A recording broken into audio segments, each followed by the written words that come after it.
been doing this business, Tom? 5. 5 years. It's changing a lot. Okay, is everybody still awake back there? What I want to do is just go over the pros and cons of hosted communication solutions. And what we're trying to do today, the phone system presentation is a little out of sequence, but we want to kind of paint a picture of layers of things here. First of all, with the broadband and the ubiquity that's coming into place, and then the layering of hosted solutions on top of that, and then the move towards unified communications, and what kind of value you can get out of moving in that direction with your business and with your technical applications. So to start out with, Shannon, go ahead. Like I said, I want to provide an overview of the pros and cons of hosted solutions, and then specifically talk about what they are, a short definition, how they work, and then go over I've actually inverted it, go over the cons and then the pros. In terms of a definition, it's basically taking a product and or service and moving it out of your business. This is assuming you have a fat pipe, and moving it into your communication service provider's office, because they basically become a logical extension of your network. So if you go to the next chart, the way that would work, and there's some benefits here. First of all, you have the fat pipes.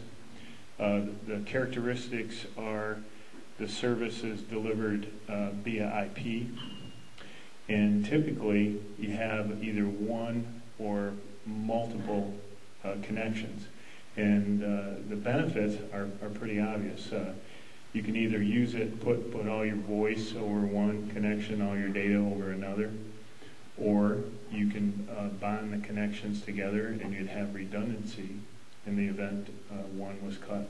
So you could have, for example, a Roadrunner connection and then a fiber connection into your business, and we could balance those two together and give you the redundancy and QoS you need.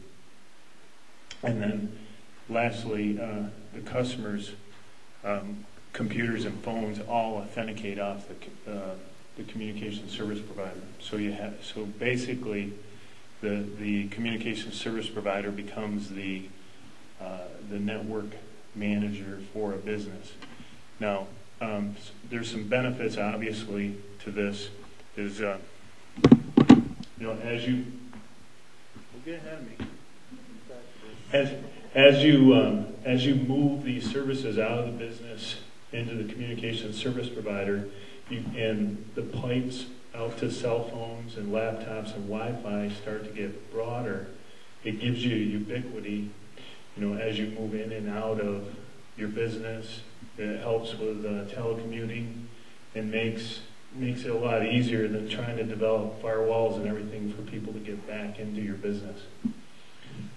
Some of the applications that we're seeing, some have been in existence for quite a while, voicemail services, email, and now more and more PBX and key systems, as Amit was alluding to, are starting to proliferate IP-based systems that are hosted, auto attendance and web servers. And what I'm starting to see more of, there's been a lot on the web just in the last few weeks, are Microsoft Live applications versus Google Apps. It's a whole suite of hosted applications that give you the ubiquity that you want, so you can have all of your software running off either a Microsoft server hosted somewhere or a Google application. If you go to the next chart, some of the cons, obviously, with going to a hosted solution is that you don't own the application. Right? That's probably the biggest hurdle that a lot of people see. I know if I was in a business and somebody else is hosting it, it's a hard thing to do. We took a lot of our residential email services recently, and we moved them to another service provider outside of our network. It wasn't an easy decision to make, but economically and the demand that was putting on, in terms of growth, we were able to spread that cost out to somebody else, and it's certainly saving us a lot of time and effort.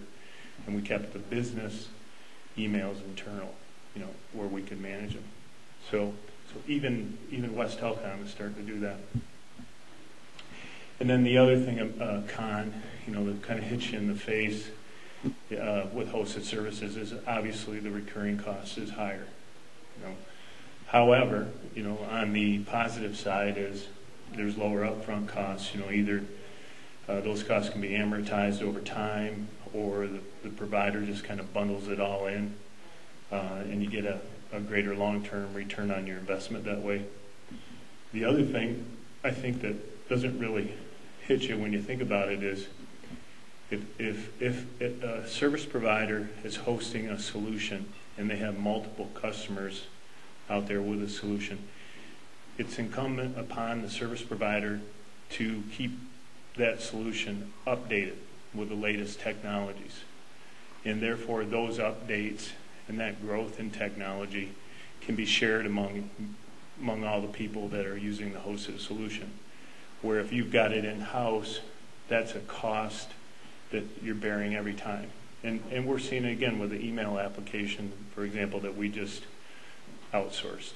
That they're going to continue to upgrade and do different things that will save us having to bear that investment. The other thing that excites me too is, and there's a lot of folks out here with mission critical applications. And the last thing that you want is to lose your voice or data services. I mean, they're both equally critical today. And you just don't want that to happen. And so with hosted solutions, you can put in the multiple pipes, you can have the redundancy, you can route things a lot easier. And so that's a big benefit. The other thing too is a more efficient use of bandwidth. So Shan, if you can go back to the next slide, I just want to point that out visually. Is you can have your fat pipes to the communication service provider, and they could be, let's say a 3x3, 3 meg by 3 meg pipe. But the business may only need a meg of bandwidth to the internet. So that can be throttled by the communication service provider. So you basically have that LAN type connection between the service provider and yourself, and then your access to the internet can be throttled by the service provider. You don't have to buy a big pipe out and pay money that you don't need to pay, and you can really choke it down to what you truly need. So that's another benefit. That I can go back. And then the other thing is, like I said earlier, with the ability to upgrade and keep advancing with your technologies, is the service provider service providers tend to have better reporting and statistics on what's going on the services. So you can come in and you can look at your web server statistics, you can look how much email traffic you have, and even hosted firewall solutions. There's a lot more metrics and statistics that you can look at in a hosted solution. And then I tried to word this cautiously because the intent of hosted solutions is not to eliminate an IT person, but to really reduce the burden, and allows IT staff to focus internally on training people within the company, on helping grow the use of the applications within a business. So it takes a lot of that mundane stuff away that you deal with day to day. Although it's exciting to go buy new technology. And then flexible access to services, and I'm not sure what I meant with that bullet, but it does give you more options when you have a hosted solution. I guess that's what I meant. And then lastly, as I was saying earlier, it sets the stage for unified communications. Without the hosted solution and things remoted into a service provider, it makes it much more difficult to tie your mobile communications into your applications. Okay.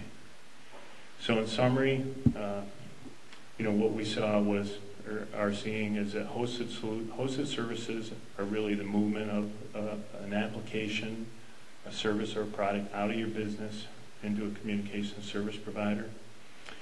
The way it works is you got to have the fat pipes, and as we see or have seen in the presentations today, the proliferation of fat pipes is growing.